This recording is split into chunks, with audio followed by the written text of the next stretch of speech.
రోజు అయితే వస్తుందా? చెప్పినాం చూస్తాను కదా. నువ్వు మొన్ననే వచ్చినావు, శనివారం శుక్రవారం వచ్చినావు. ఎన్ని రోజులు అయిపోయింది మధ్యలో? 6 వారాలు. 5 రోజులు అంతకాలం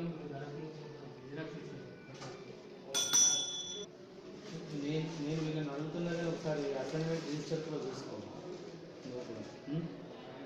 వాళ్ళకి అడుగుతారని నువ్వు అసైన్మెంట్ రిజిస్టర్ కూడా నోటీస్ వచ్చింది కదా, మెసేజ్ వచ్చింది కదా. కొంచెం అది పట్టణం ఏమంటే ఇక అనుకుంటూ నోటీస్ తీయలేదు. అది 23 కోట్ల భూమి నేను ఫోటో తీసుకున్నాను.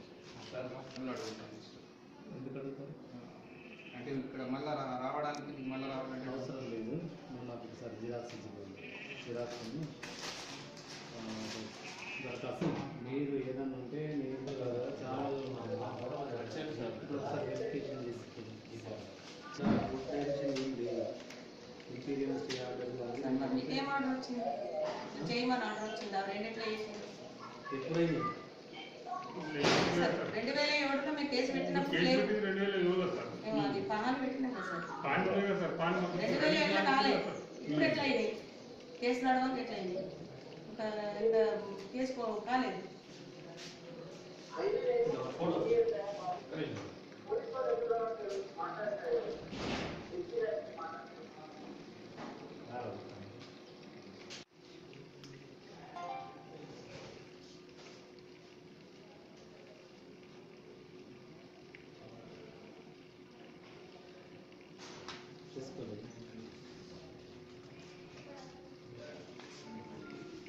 ఈరోజు ప్రజావాణి లోపల ఇప్పటివరకు 8 దరఖాస్తులు రావడం జరిగింది. ఒక 5 దరఖాస్తులు ల్యాండ్ రిలేటెడ్కి సంబంధించినవి, ఒక 3 మిస్సెలేనియస్, అంటే ఒకటి కులాంతర వివాహం చేసుకున్న దానికి ప్రభుత్వ పరంగా బెనిఫిట్స్ కావాలని, ఇంకొకటి ఫీల్డ్ ఛానల్ నేను పూర్తి చేసేది కాబట్టి దాన్ని రీస్టోర్ చేయాలని వచ్చింది.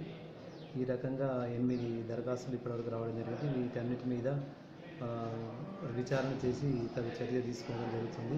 ఇంతకుముందు వచ్చిన మనకు ప్రజావాణిలో కూడా దరఖాస్తులు కూడా పూర్తి విచారణ చేస్తున్నాము. వాటిపైన కూడా చర్య తీసుకుంటున్నాము. దీంట్లో ఎలాంటి సమయం లేటు కాకుండా ఎంక్వైరీ నిర్వహిస్తున్నాము. చర్య తీసుకుంటున్నాము.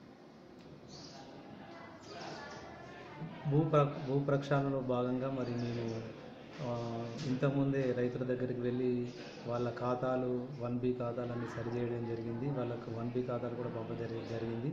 మళ్ళీ ఇప్పుడు కూడా డూప్లికేట్ పాస్బుక్లను ప్రతి గ్రామం లోపల ఎన్ని ఖాతాలు అయితే రైతువారి ఖాతాలు ఉన్నాయో ఆ రైతువారి ఖాతాల క్రమంగా మేము ప్రింటౌట్లు విఆర్ఓలకు ఇచ్చి గ్రామంలోకి వాళ్ళని పంపించి ఖాతాదారులు రైతులతోటి వాళ్ళకు వెరిఫికేషన్ చేయించుకొని ఏదైనా పేరు కానీ ఎక్స్టెంట్ కాదైనా ఏదైనా పొరపాటు జరిగినా కానీ దాన్ని కరెక్షన్ చేసుకొని మళ్ళీ మేము ఇక్కడ కరెక్ట్ చేసి మళ్ళీ రైతువారి ఖాతాలో వాళ్ళకు మనం చూపించడం జరుగుతుంది. అది పకడ్బందీగా కార్యక్రమం నిర్వహిస్తున్నాము. ప్రతి విఆర్ఓ ప్రతి గ్రామంకి వెళ్ళి ప్రతి రైతుకు వాళ్ళ డూప్లికేట్ పాస్బుక్ చూపించి వాళ్ళ ప్రతి సర్వే నెంబర్ కన్ఫర్మ్ చేసుకున్న తర్వాత వాళ్ళ సంతకం తీసుకొని రావడం జరుగుతుంది. తర్వాత ఈరోజు ప్రజావాణిలో కూడా ఒక పిటిషన్ వచ్చింది, ఫీల్డ్ ఛానల్ ఇక్కడ పూర్తి చేయడం జరిగిందని.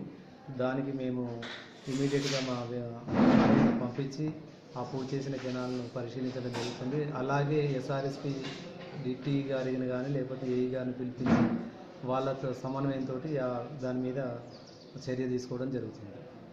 ఈ భూ ప్రక్షాళనలో భాగంగా అక్కడక్కడ మధ్యవర్తులకు పైసలు ఇవ్వడం జరిగిందని మా దగ్గరికి వచ్చి రైతులు కంప్లైంట్ చేస్తున్నారు. ఇక ముందు ఆ మధ్యవర్తులకు ఎలాంటి డబ్బులు చెల్లించరాదని మా దగ్గరికి నేరుగా కార్యాలయానికి వచ్చి చెప్తే ఏదైనా పొరపాట్లు ఉంటే సరిచేస్తామని ఇందు మూలంగా మేము రైతులకు